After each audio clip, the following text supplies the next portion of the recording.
අද අපිට තියෙන්නේ Samsung Galaxy Note 3 එක. මේක ලංකාවට ළඟදී ආපු සෑහෙන high end smartphone එකක් Samsung එකකින්. ඔයාලට මුලින්ම පේනවා ඇති දැකපු ගමන්ම විශාල 5.7 inch screen එකක් තියෙනවා. සාමාන්‍ය මේක අපි පාවිච්චි කරන තරම් size එක නෙමෙයි. හැබැයි size එක බලමු. මෙතන ලස්සන silver bezel එකක් තියෙන පැත්ත දෙකේ. ඕක power button එක. අපි ඕක rotate කරොත් යට තියෙනවා charger port එක. මේ charger port එක ගොඩක් USB hard drives වල තියෙන වගේ USB 3.0 port එකක් කියලා ඔයාලට පේන්නේ. අපි මේක තව අනිත් පැත්තට හැරුවොත් පිටිපස්සේ තියෙනවා S Pen එක Galaxy Note එකේ ප්‍රසිද්ධම feature එක S Pen එක. ඒකත් redesign කරලා තියෙනවා මේ අලුත් Note 3 එකත් එක්ක. අපි ආයෙ ඒක ඇතුළට දාමු. ඊට පස්සේ අපි දිගටම හැරෙව්වොත් ওই පැත්තට තියෙනවා volume rocker එක. උඩ තියෙනවා 3.5mm jack එකක් headset එකට.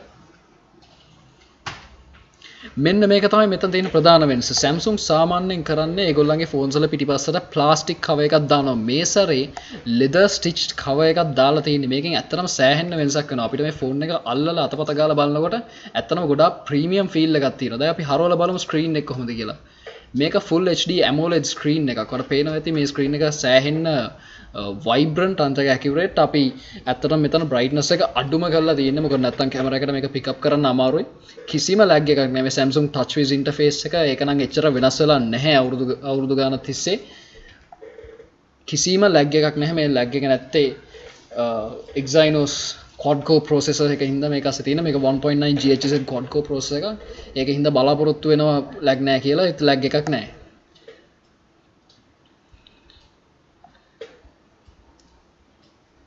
මෙතන මේක ඇත්තටම full HD screen එක. ඒක තමයි මෙතන විශේෂත්වය. අපි සාමාන්‍යයෙන් අවුරුදු දෙකකට කලින් ලංකාවේ ගොඩක් home computers වල තිබ්බේ නැති තරම් high resolution එක. අපි දැන් මේ brightness වැඩි කරාම අපට පෙනේ කොච්චර bright ද කියලා මේ screen එක ඇත්තටම.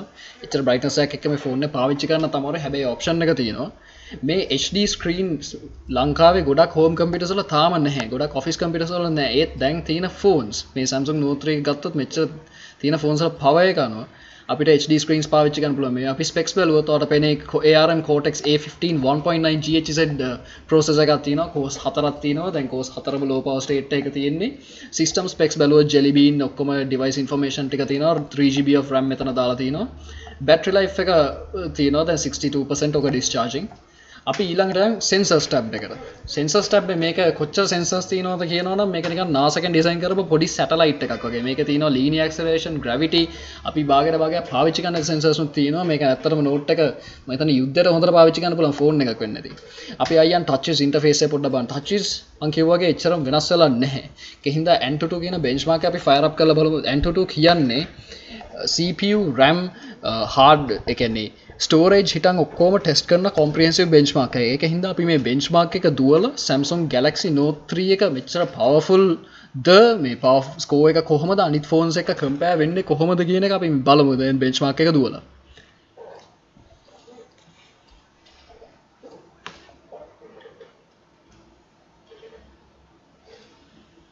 අපි මේ benchmark එක දුවන ගමන් අපි කතා කරමු මේ phone එක පාවිච්චි කරනකොට මොන වගේද කියලා. ඇත්තටම මම කලින් කිව්වා මේ phone එක පාවිච්චි කරන premium experience එකක් කියලා. කලින් Note 2 එකෙන් අපි හිතුවා Note 3 එකට යනකොට Note 3 එක සෑහෙන ලොකු වෙයි කියලා. හැබැයි මෙතන physically ලොකු ඉල්ලක් වෙලා නැහැ. Samsung කරලා තියෙන්නේ ඒගොල්ලෝ S4 එකත් එක්ක කරා වගේ ඊට වඩා ලොකු screen එකක්. ප්‍රධාන වශයෙන්ම screen එක දාලා දැන් මෙතන මුල් තැන දීලා තියෙන්නේ screen එකට. අපි screen එක දිහා බැලුවහම මේක මුලින්ම පේන්නේ ඒක යට buttons ටික නිකන් after thought එකක් වගේ තියෙන්නේ. ඒකින්ද ප්‍රධානත්වය දීලා තියෙන්නේ අපේ content එක ලොකු bezel එකක් නැහැ. bezels හොඳටම පොඩි.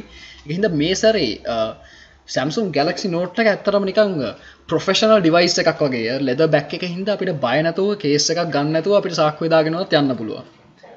දැන් Antutu benchmark එක පොඩ්ඩක් fast forward කරමු. මොකද මේක ටික වෙලාවක් දුවන හින්දා.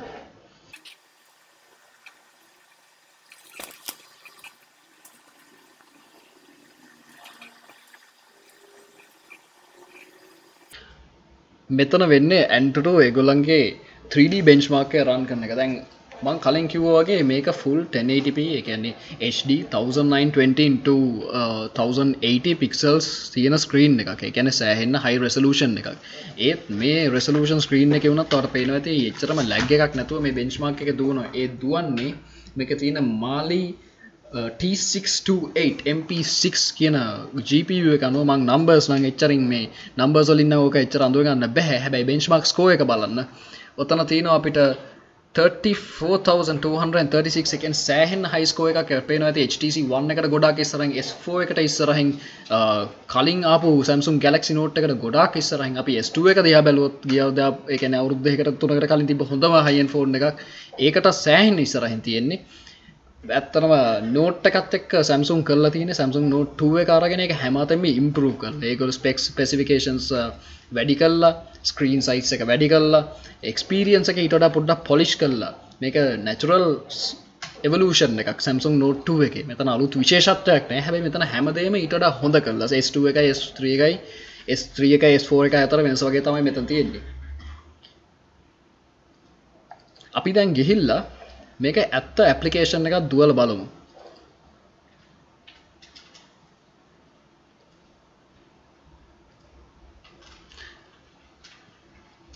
මෙතන තියෙනවා Real Racing 3 කියන ඇප්ලිකේෂන් එක. අපි මේක ඇත්තටම බෑග්ග්‍රවුන්ඩ් එකේ දුවලා තිබ්බේ.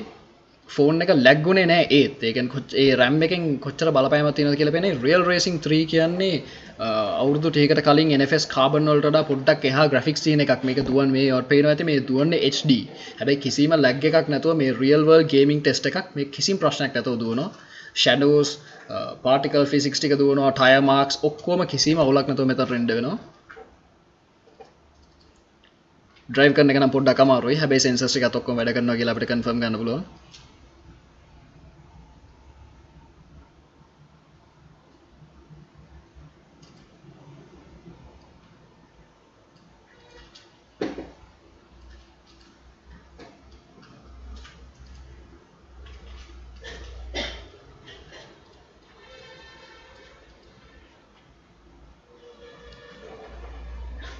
second place අපේ driving හැකියාවල් නම් එච්චරම improve වෙලා නැහැ.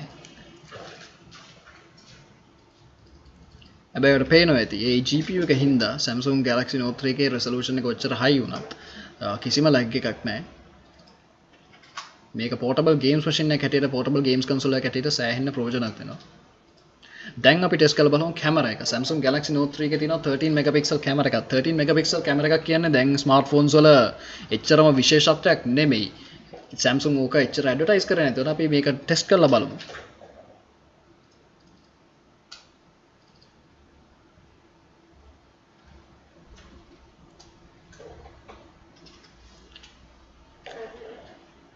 Note 3 එකත් එක්ක ගන්න ෆොටෝස් පේනවා ඇති razor sharp. display එක හොඳටම හොඳයි. ඒකේ හින්දා ගන්න ෆොටෝ එක හොඳට clear වට පේනවා. ඒ 13 megapixel කැමරා එකේ ලොකු විශේෂත්වයක් නැති වුණාට details සෑහෙන clear එකට පේනවා. අපි මේ ටෙස්ට් එක කරා low light conditions වල එච්චරම කැමරා එක ideal නැහැ. හැබැයි හොඳට එළිය තියෙන conditions වල නැත්තම් මධ්‍යම office environment එකක උනත් Note 3 කැමරා එකේ colors clarity කිසිම ප්‍රශ්නයක් නැතුව එහෙම display වෙනවා. අපි ওই වගේම තියෙනවා okay front camera එකක්. අපි ඒක ටෙස්ට් කරලා බලමු. දැන් අපි front එක switch කරලා බලමු. හරි කැමරා එකකින් කැමරා එකක් දිහා බලාගෙන ඉන්නවා. ඕක Inception film එකේ මේ වෙන දෙයක් වෙන්න පුළුවන්. Cameraception කියලා අපි දැන්ට කියමු ඒකට. ආයිත් කිසිම lag එකක් නැහැ. කිසිම focusing issues මොකුත්ම නැහැ. ඕක තමයි Samsung Galaxy Note 3 එක. අපි S Pen feature එක එච්චර පාවිච්චි කරන්නේ නැහැ. මොකද S Pen එක විස්තර කරන්න Samsung promo videos අත්තරන් තියෙනවා. හැබැයි overall මේ phone එක අතට අරගෙන බලනකොට අපිට පේන්නේ සෑහෙන premium experience එකක් Note 2 එකට එහා පොඩ්ඩක් business wise oriented එකක් අර leather back එක හින්දා අපිට මේ සැරේ මේකට case එක නැතුව බය නැතුව පාවිච්චි කරන්න පුළුවන් කියලා කියන්න පුළුවන්.